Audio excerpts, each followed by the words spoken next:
Hi, I am Krishnendu Pal and you watching Krishnendu's Biology YouTube channel. আজকে আমরা class 12 এর unit 1 এর অন্তর্গত সেকেন্ড যে চ্যাপ্টারটি শুরু করব সেটা হচ্ছে কি সপুষ্পক উদ্ভিদের যৌনজনন বা sexual reproduction in flowering plant. তো ভিডিওটি শুরু করার পূর্বে তোমাদের কাছে একটা রিকোয়েস্ট করব, তোমরা যদি আরও ভিডিও পেতে চাও এই চ্যানেলে তাহলে অবশ্যই চ্যানেলটি সাবস্ক্রাইব করবে এবং পাশে আসা বেল আইকনটি অন করবে এবং নিজেদের বন্ধুদের মধ্যে প্রচুর পরিমাণে শেয়ার করবে। তো চলো আজকের এই টপিকটি আমরা শুরু করি।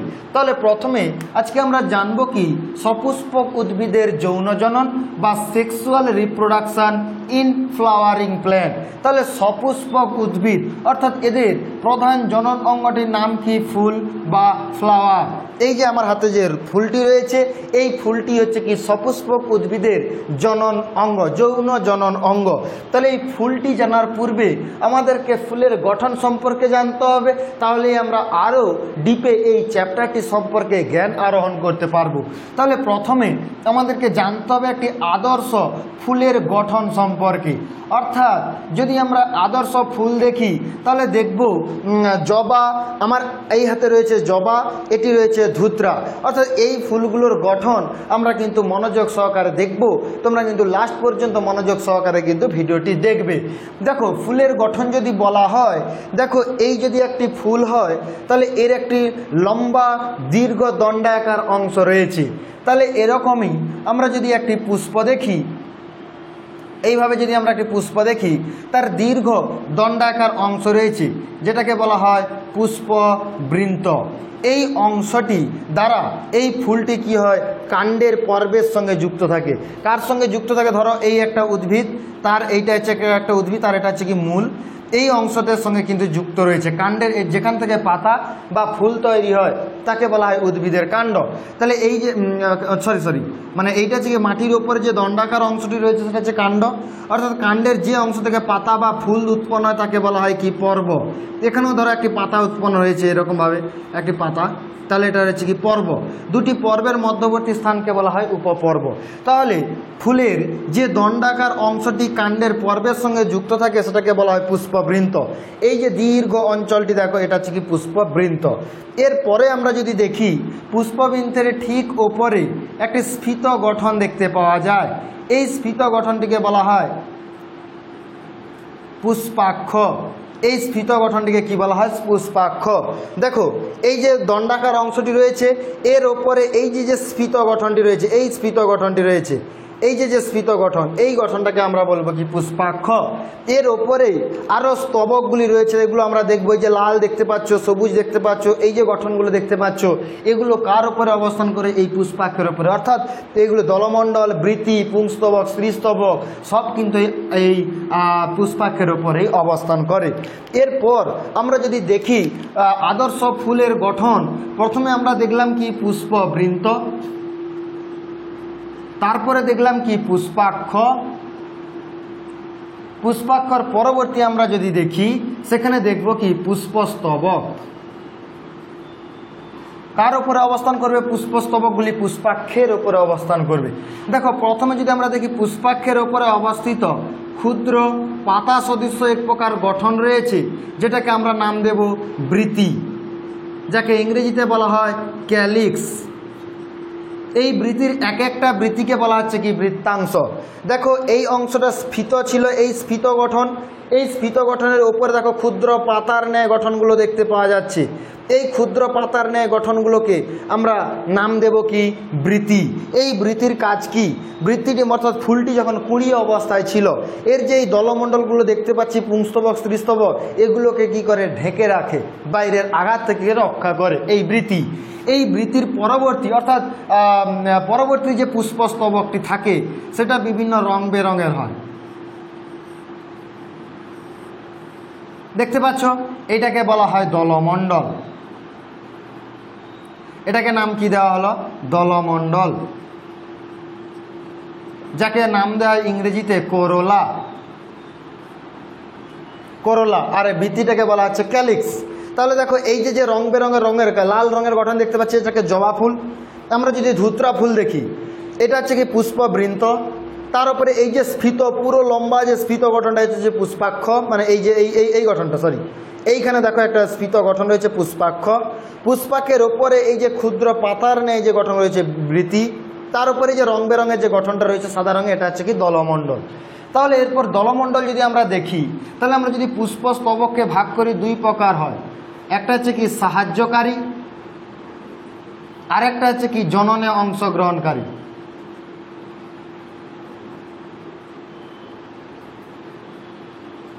সাহায্যকারী স্তবক দুই প্রকার, আমরা একটা দেখলাম বৃতি, আরেকটি আমরা দেখলাম দলমণ্ডল।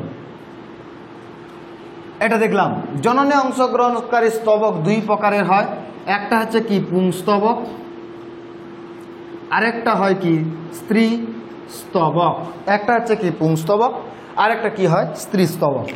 লক্ষ্য করো, আমরা যদি দেখি এইটা হচ্ছে কি পুষ্পাক্ষ, এই পুষ্পাক্ষের ওপরে সমস্ত পুষ্পস্তবক কিন্তু অবস্থান করবে। এই পুষ্পাক্ষের ওপরে প্রথমে আমরা এখানে দেখব বিশেষ এক প্রকার পুং জননাঙ্গ থাকে, যাদেরকে বলা হচ্ছে কি পুংস্তবক, অর্থাৎ এটা হচ্ছে কি ফুলের পুং জননাঙ্গ। বোঝা গেল? তাহলে এটা হচ্ছে কি ফুলের পুষ্পস্তবক, এই অংশটাকে কি বলা হচ্ছে, এটা হচ্ছে কি পুংস্তবক, যাকে ইংরেজিতে বলা হয় অ্যান্ড্রোয়েসিয়াম। বোঝা গেল? তাহলে এই পুংস্তবক এটার দুটি অংশ, অর্থাৎ এই পুংস্তবকের দুটি অংশ রয়েছে। একটি দেখো পরাগধানী,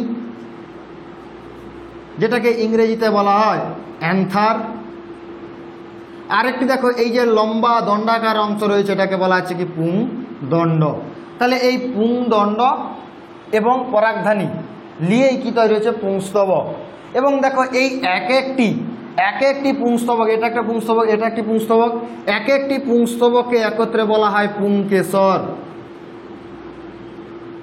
এক একটি পুংস্তবককে কি বলা হয় পুংকেশর, যাকে ইংরেজিতে বলা হয় স্টামেন, যাকে ইংরেজিতে কি বলা হয় স্টামেন। এই পুংকেশর হচ্ছে কি পুংস্তবকের গঠনগত একক, অর্থাৎ এক একটিকে বলা হয় পুংকেশর এবং সব পুংকেশরগুলোকে একত্রে কি বলা হয় পুংস্তবক বা অ্যান্ড্রোয়েসিয়াম। এরপর আমরা যদি দেখি, তাহলে এটা জানলাম পুংস্তবক, অ্যান্ড্রোয়েসিয়াম যার বাংলা ইংরেজি নাম, পুংকেশরের ইংরেজি নাম স্ট্যামেন, পরাগধানীর ইংরেজি নামটা কি অ্যান্থার, THER। এরপর আমরা দেখব স্ত্রীস্তবক। যদি আমরা স্ত্রীস্তবক দেখি, সেটাও কিন্তু কার উপরে অবস্থান করবে, পুষ্পাক্ষের উপরে অবস্থান করবে, এটা কিন্তু স্ত্রী জননাঙ্গ। আমরা যদি দেখি, প্রথমে এইরকম একটা স্ফীত গঠন দেখতে পাওয়া যাবে, তারপরে এইরকম একটা দীর্ঘ গঠন দেখতে পাওয়া যাবে। যদি আমরা এই যে ওপরের গঠনটাকে যদি বলি, এটা হচ্ছে কি গর্ভমুণ্ড, দণ্ডাকার যে দীর্ঘ অঞ্চলটা রয়েছে এটাকে বলা হবে গর্ভদণ্ড, এবং নিচে যে স্ফীত গঠনটি রয়েছে অর্থাৎ মোটা যে গঠনটি রয়েছে এটাকে বলা হচ্ছে গর্ভাশয়, বা এটাকে নাম দেওয়া হয় ডিম্বাশয়। এটাকে কি বলা হচ্ছে গর্ভাশয়, বা এটাকে বলা হচ্ছে কি ডিম্বাশয়। এদের তিনজনকে একত্রে কি বলা হয়, তিনজনকে একত্রে কি বলা হয় স্ত্রীস্তবক। এবং এই স্ত্রীস্তবকের গঠনগত একককে কি বলা হয় গর্ভকেশর,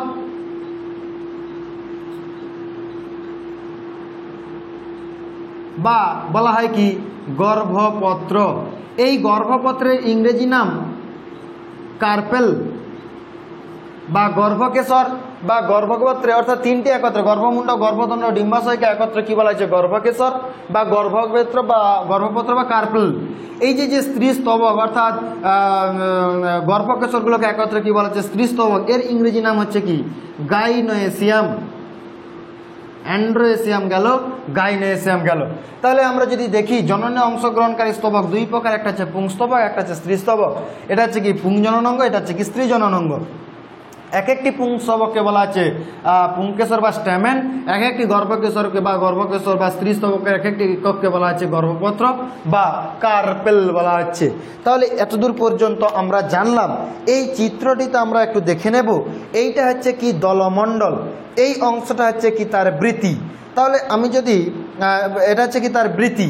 আচ্ছা, আমরা যদি ধুত্রা ফুল দেখি, ধুত্রা ফুলে আমরা এটা জানি কি পুষ্পবৃন্ত, এটা হচ্ছে কি পুষ্পাক্ষ, এই যে স্ফীত অংশটা এইটা হচ্ছে কি বৃতি, এটা হচ্ছে কি দলমণ্ডল। আমরা যদি দলমণ্ডলটাকে কেটে দিই,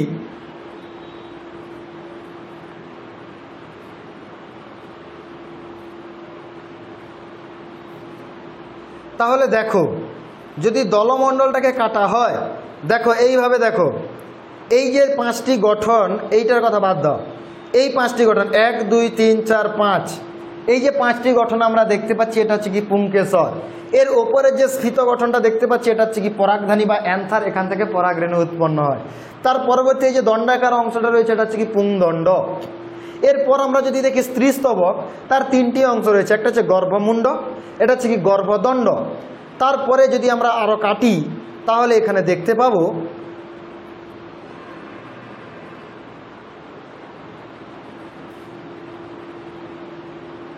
এই, তাহলে এগুলো কি ছিল পুংস্তবক, যেগুলো দলমণ্ডলের সঙ্গে যুক্ত ছিল। এবারে দেখো এইটা হচ্ছে কি স্ত্রীস্তবক, একটা গর্ভমুণ্ড গর্ভদণ্ড, সেটাকে যদি আমরা ভালোভাবে কাটিয়ে এই যে বৃত্তিগুলোকে আমরা যদি সরাই দেখতে পাবো। দেখো দেখতে পাচ্ছ, আর ভালো করে দেখো, এই যে স্ফীত গঠনটি রয়েছে এটা হচ্ছে ডিম্বাশয়, এই ডিম্বাশয়। এই যে দণ্ডাকার গঠনটি রয়েছে গর্ভদণ্ড, ওপরে যে গঠনটি রয়েছে এটা হচ্ছে কি গর্ভমুণ্ড। তাহলে এইটা হচ্ছে কি গর্ভপত্র কার্পল বা গর্ভকেশর, বা এটাকে বলা হচ্ছে স্ত্রীস্তবক, এটা হচ্ছে কি স্ত্রীর জননাঙ্গ, স্ত্রী জননাঙ্গ। তাহলে আমরা যদি এবারে একটা জিনিস পড়বো, আমরা যদি জবা দেখি না, জবার কি হচ্ছে দেখো, জবা ফুল যদি দেখি তার এটা হচ্ছে কি ধরো পরাগধানী এবং এটা পুংদণ্ড, পরাগধানী পুংদণ্ড, পরাগধানী পুংদণ্ড, পরাগধানী পুংদণ্ড, এগুলো পরস্পর যুক্ত হয়ে যখন একটি গুচ্ছাকার গঠন তৈরি করে। দেখো এখানে দেখো এই জিনিসটা দেখো, এগুলো হচ্ছে কি পরাগধানী পুংদণ্ড, পরাগধানী পুংদণ্ড মিলে একটা গুচ্ছাকার গঠন তৈরি করেছে। তখন এই রকম পুংস্তবককে বলা হয় মনোডেলফাস, মনোডেলফাস। যখন পুংস্তবক অর্থাৎ পুংকেশর পরস্পর যুক্ত হয়ে একটি গুচ্ছে অবস্থান করে তখন তাকে বলা হবে মনোডেলফাস। উদাহরণকে জবা। যদি আমরা দেখি মটর, সেখানে পুংস্তবকগুলো পরস্পর যুক্ত হয়ে দুটো গুচ্ছাকার গঠন তৈরি করে। এটা কিন্তু আমরা ধুতরায় দেখতে পাচ্ছিলাম না। ধুতরায় কি বলেছে দেখো, পুংস্তবক আলাদা আর এটা হচ্ছে কি স্ত্রীস্তবক আলাদা ছিল। কিন্তু আমরা যদি জবা দেখি, পুংস্তবকগুলো এরকমভাবে যুক্তভাবে অবস্থান করেছে, যেটাকে বলা হচ্ছে মনোডেলফাস। যদি দুটো একত্রে যুক্ত থাকে পুংস্তবক তখন সেটাকে বলা হবে ডায়াডেলফাস, মটরে দেখতে পাওয়া যায়। আর যদি একাধিক থাকে, 2-এর অধিক এরকমভাবে যদি থাকে পরাগধানী পুংস্তবক তখন সেটাকে বলা হবে পলিডেলফাস পুংস্তবক। এটা হচ্ছে দেখা যায় লেবু।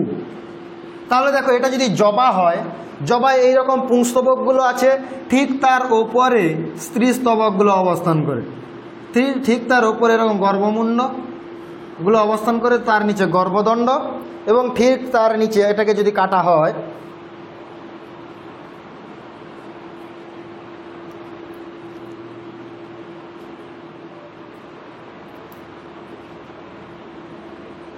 দেখো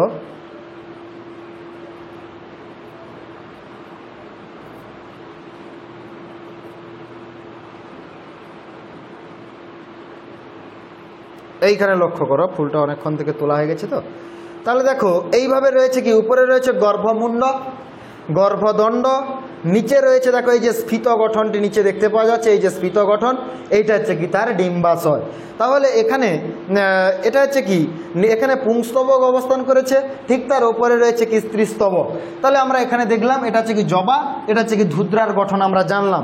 যদি আমরা যদি বলা হয় পরীক্ষায় একলিঙ্গ উভয়লিঙ্গ ফুল কাকে বলা হবে, যে সমস্ত ফুলে পুংস্তবক এবং স্ত্রীস্তবক একত্রেই থাকবে তাদেরকে বলা হবে উভয়লিঙ্গ ফুল, যেমন জবা ধুদ্রা। যদি যে কোনো একটা স্তবক ধরো স্ত্রীস্তবক আছে বা পুংস্তবক আছে তাদেরকে বলা হবে একলিঙ্গ ফুল, যেমন কুমড়ো ফুল। এরপর আমরা পড়ব নিয়ত অনিয়ত। যে সমস্ত ফুলের সমস্ত স্তবকই সমান আকৃতিযুক্ত, এই যে দেখো দলমণ্ডল বৃত্তি সব কিন্তু সমান, স্তবকগুলো যদি সমান আকৃতি তখন তাকে বলা হবে তোমার নিয়ত বা রেগুলার ফ্লাওয়ার। অনিয়ত যাদের স্তবকগুলো দেখতে অন্যরকম, যেমন বক ফুল, সন্ধ্যামালতী, যাদের স্তবকগুলো অনিয়তাকার আকৃতি হয়, বোঝা গেল।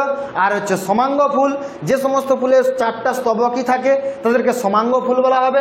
আর অসমাঙ্গ ফুল কাদের বলা হবে, যাদের 4টা স্তবকই অনুপস্থিত, দেখা যাবে 4টার কোনো একটা অনুপস্থিত, তাদেরকে বলা হবে অসমাঙ্গ। যেমন হচ্ছে তোমার রজনীগন্ধা অসমাঙ্গ, সমাঙ্গ যাদের 4টা স্তবকই উপস্থিত, জবা ধুদ্রা।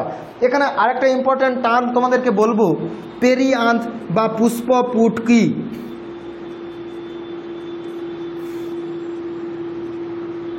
পুষ্পপুট বা পেরিয়ান্থ কি? আমরা যদি জবা ফুল দেখি, আমরা দেখো যদি আমরা রজনীগন্ধা দেখি, দেখো জবা ফুলে যদি দেখি, আচ্ছা এখানে রয়েছে বৃতি আর কি রয়েছে দলমণ্ডল, আলাদা আলাদাভাবে রয়েছে। যদি আমরা তোমার রজনীগন্ধা দেখি, সেই রজনীগন্ধা কেমনভাবে অবস্থান করে, তার বৃতি এবং দলমণ্ডল উভয়েই যুক্ত হয়ে অবস্থান করে। দেখো এখানে এটা হচ্ছে বৃতি, দলমণ্ডল পৃথক পৃথকভাবে অবস্থান করেছে। যে ফুলে বৃতি এবং দলমণ্ডল যুক্তভাবে অবস্থান করবে তাদেরকে বলা হবে পুষ্পপুট বা পেরিয়ান্থ। যেমন উদাহরণ হচ্ছে কি রজনীগন্ধা। আচ্ছা জবা ফুলে আরেকটা জিনিস বলা হয়নি তোমাদেরকে, জবা ফুলে যদি দেখা হয় এই যে বৃতি রয়েছে না, বৃতির নিচেও কিছু এরকম বৃতির ন্যায় গঠন দেখতে পাওয়া যায়। এই যে দেখো 5টি, তাদেরকে বলা হয় উপবৃতি, এপিক্যালিক্স।